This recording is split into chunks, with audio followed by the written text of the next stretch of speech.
பார்க்குறதுக்கு mutton Cola உருண்டை மாதிரி இருக்கு இல்லையா? ஆனால் இது பலாக்கொட்டையில் செய்யப்பட்ட ஒரு உருண்டைங்க. முக்கியமாக வெயிட் லாஸ் பண்ணணும் அப்படின்னு நினைக்கிறவங்க காலையில் பிரேக்ஃபாஸ்ட்டுக்கும் ஈவினிங் ஸ்நாக்ஸ்க்கும் தாராளமாக எடுத்துக்கலாம்.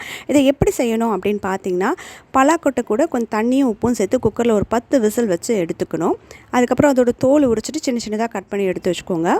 இப்போ கடாயில் ஒரு 2 ஸ்பூன் ஆயில் விட்டு, சோம்பு 1 ஸ்பூன், சின்ன துண்டு இஞ்சி, ஒரு 10 பல் இருக்க மாதிரி பூண்டு, 2 வெங்காயத்தை கட் பண்ணி சேர்த்துக்கோங்க.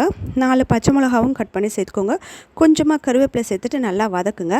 அது பாதி நல்லா வதங்கும் பொழுது ஏற்கனவே வேக வச்ச அந்த பலாக்கொட்டை கட் பண்ணி வச்சுருக்கோம் இல்லையா, அதையும் சேர்த்து நல்லா வதக்கி ஆற வச்சுருங்க. அடுத்து மிக்ஸி ஜாரில் 1/2 கப் இருக்க மாதிரி பொட்டுக்கடலை அப்படின்றது உடச்ச கடலைன்னு சொல்லுவோம் இல்லையா, அதை வந்து ஒரு 1/2 கப் இருக்க மாதிரி சேர்த்துக்கோங்க. ஒரு கைப்பிடி இருக்க மாதிரி வேர்க்கடலையே தோல் எடுத்துகிட்டு அதையும் சேர்த்துக்கோங்க. ஒரு கைப்பிடி இருக்க மாதிரி கருவேப்பிலை, இந்த 3த்தையும் சேர்த்து நல்லா பவுடரை அரைச்சி ஒரு கிண்ணத்தில் மாற்றிக்கோங்க. இப்போ நம்ம ஏற்கனவே வதக்கி ஆற வச்சுருக்க அந்த மிக்ஸி ஜாரில் சேர்த்து நீங்கள் நல்லா அரைச்சிங்கன்னா, நீங்கள் எவ்வளோ தான் பேஸ்ட்டாக அரைக்கணும்னு நினச்சாலும் உங்களுக்கு கொஞ்சம் லைட்டாக குறப்பாக தான் இருக்கும். அதையும் நல்லா அரைச்சி நம்ம ஏற்கனவே பவுடர் சேர்த்து வச்சுருக்கோங்க இல்லையா, பொட்டுக்கடலை, வேர்க்கடலை, கருவேப்பிலை, அதோடு சேர்த்து நல்லா ஃபஸ்ட்டு மிக்ஸ் பண்ணிவிடுங்க.